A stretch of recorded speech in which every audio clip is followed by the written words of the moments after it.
뒤숭숭하고 그렇지 못해서 참 그런 가운데도 5,000년 내내 이런 어려움이 있었어요. 그런데도 이만큼 온 거 하나님이 이 나라를 주관하시고 이끌어 주셨기 때문인 줄로 믿습니다. 우리 성도님들 항상 건강하시고 마음이 또 평강이 가득하기를 주님의 이름으로 축복합니다. 우리 옆에 분들하고 하고 반갑게 한번 인사 나눕니다. 사랑하고 축복합니다.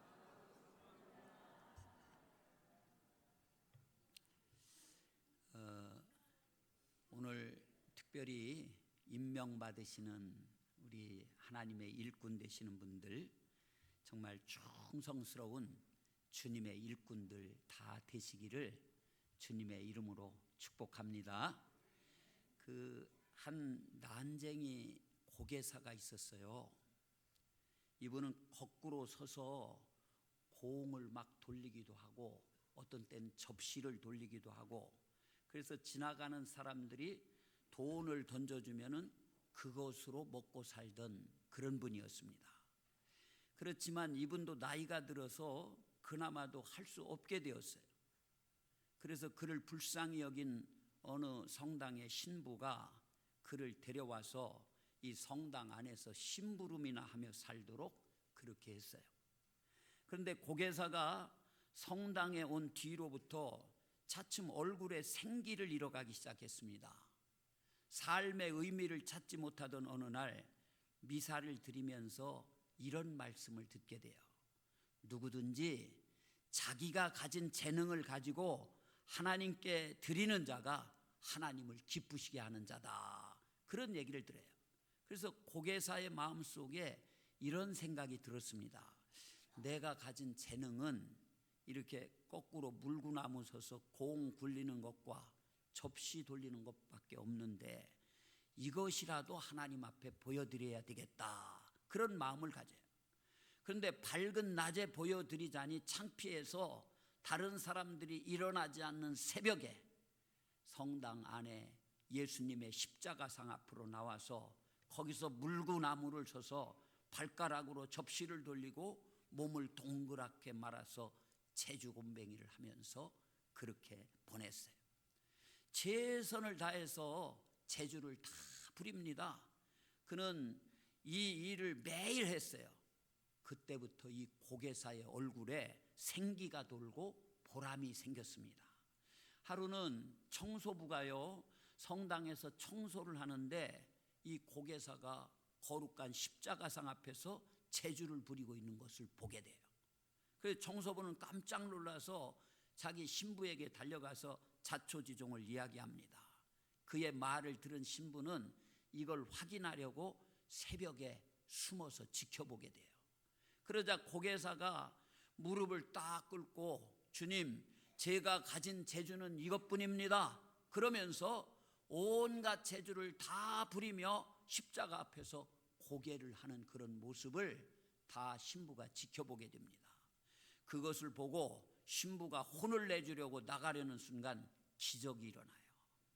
예수님께서 그 십자가상 거기 매달려 계시던 예수님이 십자가에서 쫙 내려오시더니 무릎을 굽히시고 한쪽 손으로 난쟁이 고개사의 이마에 흐르는 땀을 닦아주시는 거예요.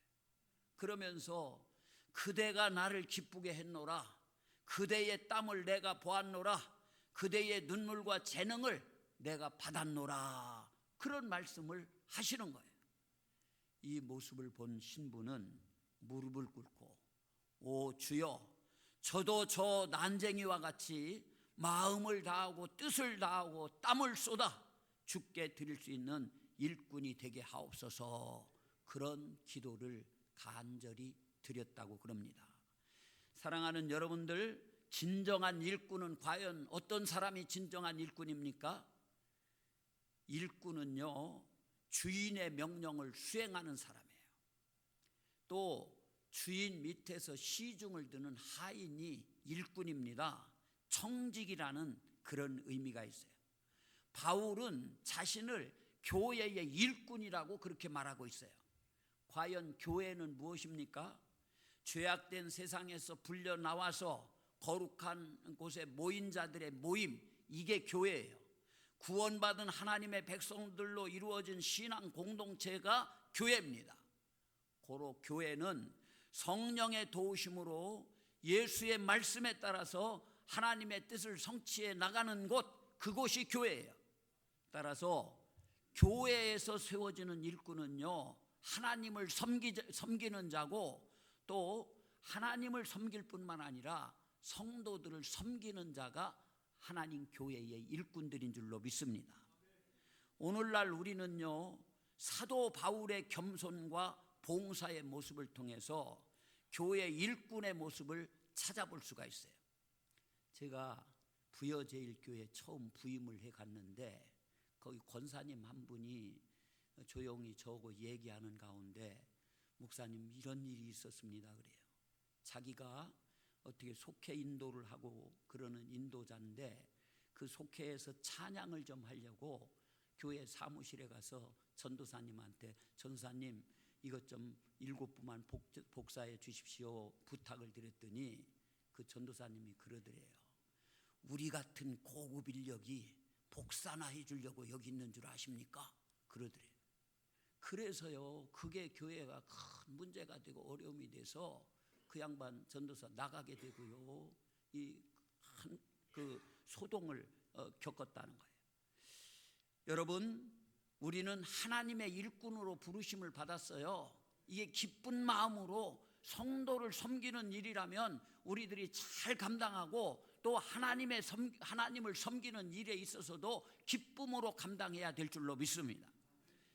오늘 새로 임명받으시는 모든 임원들과 또 그 밖의 성도님들은요, 신앙 공동체에 섬기는 자로 부름받았다는 사실을 잊지 말아야 돼요. 내가 대접받으려고 부름받은 거 아닙니다. 하나님이 나를 불러주셔서 일꾼으로 세워주신 것은 섬기는 자로 살라고 우리를 일꾼 삼아 주신 줄로 믿습니다. 교회의 일꾼들은 우리의 주인 되신 하나님께서 맡겨주신 사명에 최선을 다해서 하나님 앞에 서는 날 부끄러울 것 없는 그런 일꾼들이 되셔야 될 줄로 믿습니다. 그렇다면은 하나님께서는 왜 당신의 백성들을 교회의 일꾼으로 세우시는 것입니까? 첫째로는요, 말씀을 이루려고 일꾼을 세우시는 거예요. 어느 성도가 정년 퇴직 기념으로 독일제 그랜드 피아노를 교회에다가 바쳤어요. 본당의 피아노가 워낙 낡았기 때문입니다. 그런데 본당에서 사용하던 피아노를 처리하는데 문제가 생겼어요.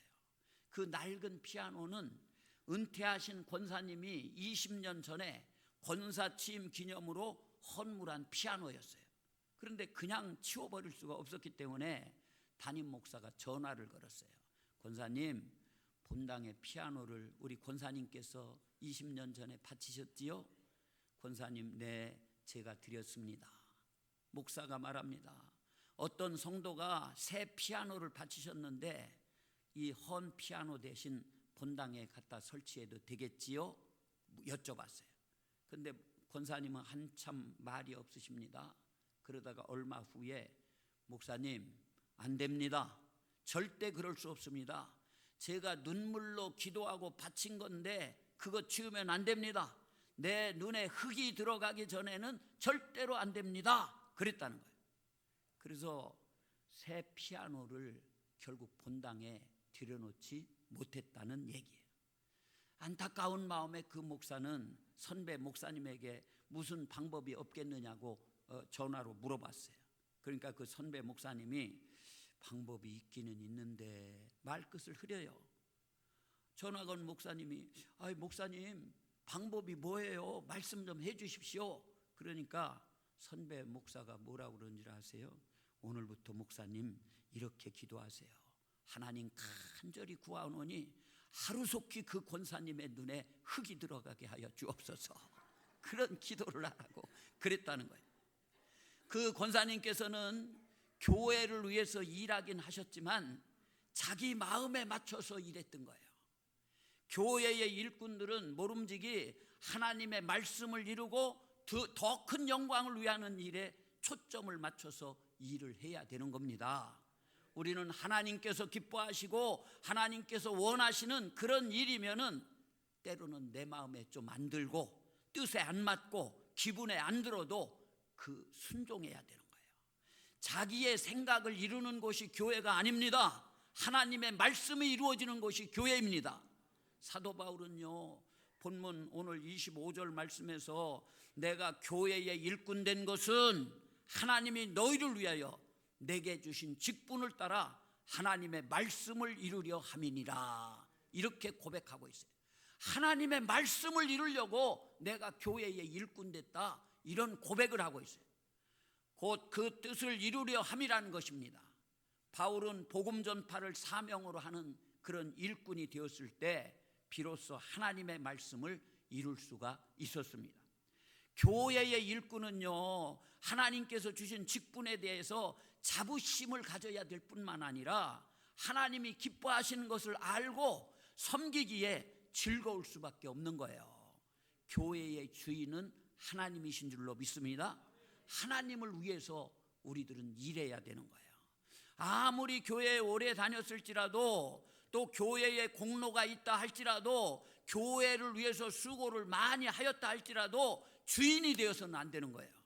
만약 내가 주인이 되고 있다면은 사람의 일꾼은 될 수 있어도 교회의 일꾼은 아니라는 거예요. 두 번째로, 교회의 일꾼을 왜 세웁니까? 사람을 세우려고 일꾼들을 세우는 거예요. 그냥 엎드러져 있고 그 앉아 있는 자들을 일으켜 세우라고 하나님께서 일꾼들을 세워주시는 줄로 믿습니다. 그 프랑스에서 최고의 휴머니스트라고 불리어지는 아베 피에르라고 하는 신부가 있어요. 그런데 이 신부는 2차 대전 당시 그 나치 히틀러에 반대를 하는 그런 저항 운동을 벌였던 레지스탕스로 활동하던 프랑스의 투사였습니다. 전쟁이 끝난 후에 힘없고 가난한 사람들 돕기 위해서 국회의원이 돼요. 그러나 정치인으로 그들을 돕는 일에는 한계를 느끼게 됩니다. 그래서 직접 그들 중에 뛰어들어가서 집 없는 사람들과 노숙자, 전쟁 고아들의 안식처를 마련하는 빈민 구호 활동을 50년이 넘도록 하게 돼요.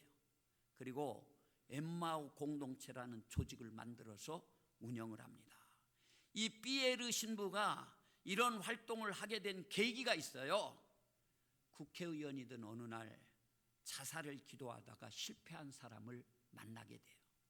그는, 이 사람이 어떤 사람이냐면은 아버지를 죽인 사람입니다.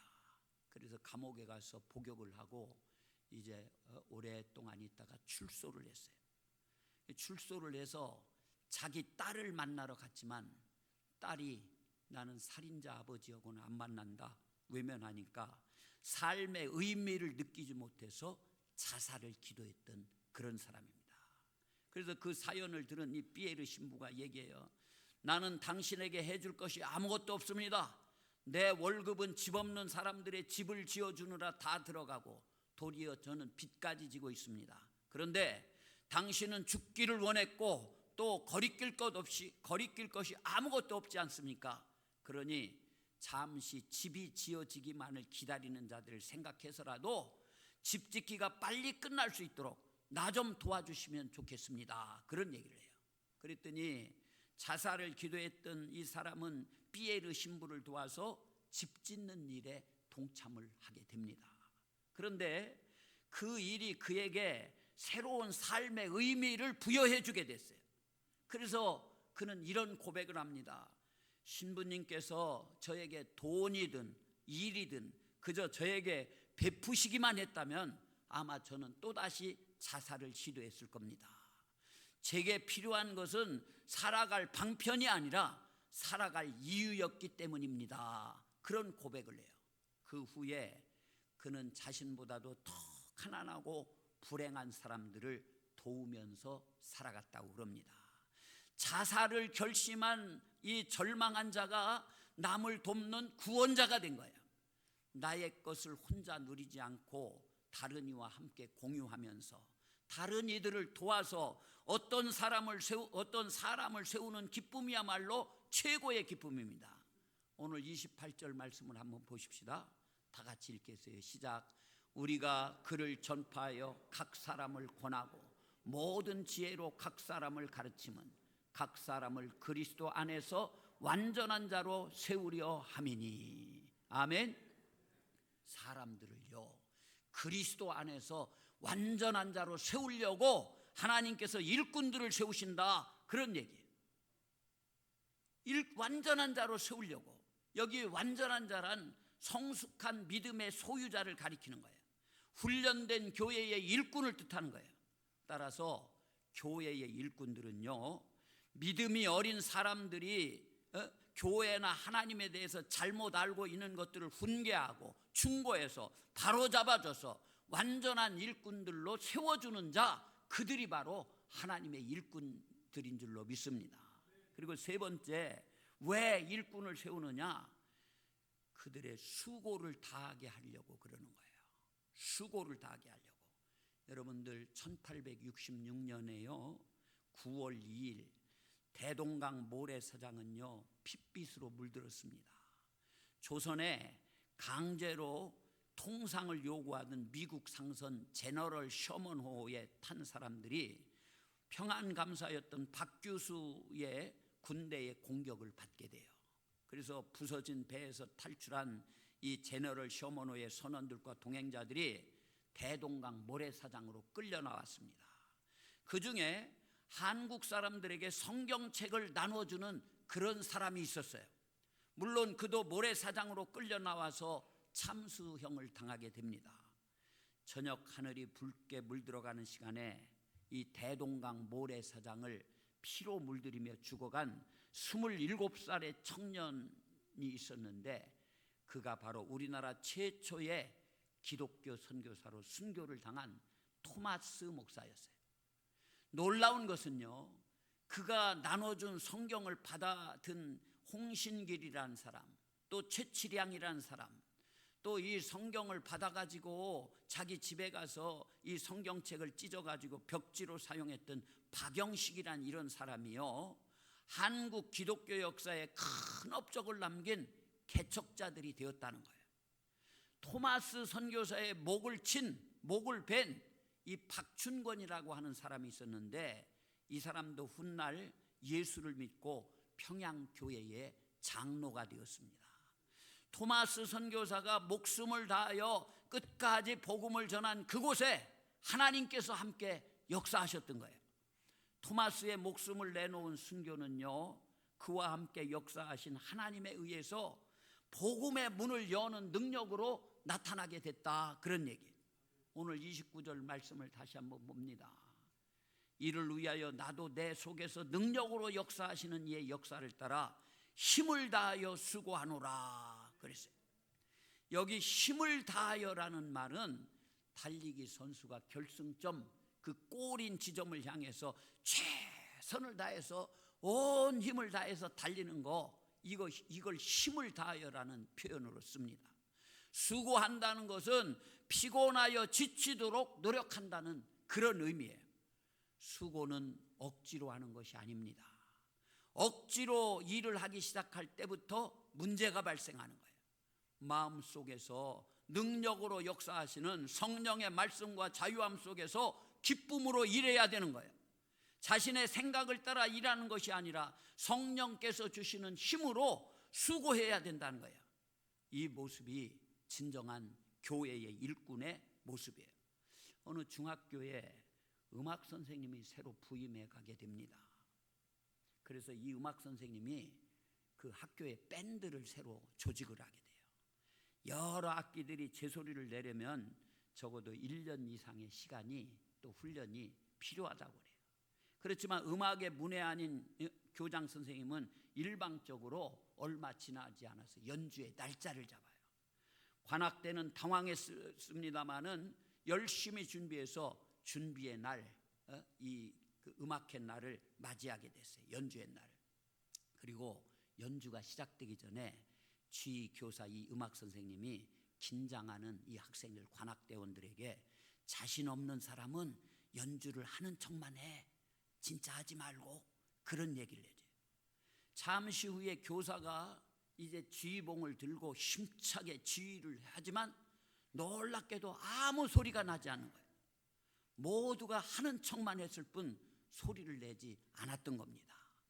척하는 사람은요, 수백 명이 있어도 음악을 만들어낼 수가 없습니다. 하나님의 교회도 척하는 일꾼들로는 어떤 역사도 이루어낼 수가 없어요. 우리는 하는 척이 아니라 참된 일꾼답게 성실히 일해야 될 줄로 믿습니다. 눈치 보지 말아야 돼요. 두 팔을 걷어 붙여야 됩니다. 우리는 하나님이 불러 세우신 교회의 일꾼들이에요. 오늘 임명받으시는 분들은 물론이거니와 그렇지 않은 분들도 이름도 없고 빛도 없이라도 온 힘을 다해서 우리 주 하나님 은혜 갚기를 위해서 그야말로 온 정성과 힘을 다해 섬기는 교회의 모든 지체들이 되시기를 주님의 이름으로 축복합니다. 장차 우리 주님께서 다시 오실 때 큰 상급과 위로와 은혜로서 각자가 일한 대로 놀랍게 갚아주실 것을 믿음의 눈으로 바라보는 사랑하는 우리 성도님들, 또한 오늘 임명받으시는 일꾼들 되시기를 주님의 이름으로 축복합니다. 기도하겠습니다. 저희들을 사랑하시는 하나님 아버지, 부족하고 연약한 저희들 정말로 주님 안으로 불러주신 것만도 감사한데 우리 하나님께서 저희들에게 또 귀한 직분을 허락해 주심을 감사드립니다. 새로 임명받으시는 우리 신천 집사님들, 명예 집사님들, 또한 신천 권사님들, 명예 권사님들을 비롯해서 또 각종 이 부서장들, 또 선교회장들, 이런 분들 오늘 임명받게 되는데 우리 하나님이 저들과 함께하여 주시옵시고 나를 충성되게 여겨 정말 일꾼 삼아 주신 것에 대해서 감사한 마음을 가지고 최선을 다해서 충성을 다하는 그런 직분자들이 다 되어줄 수 있도록 하나님 아버지 함께하여 주옵소서. 예수님 이름으로 기도드립니다. 아멘. 우리 박세환 집사님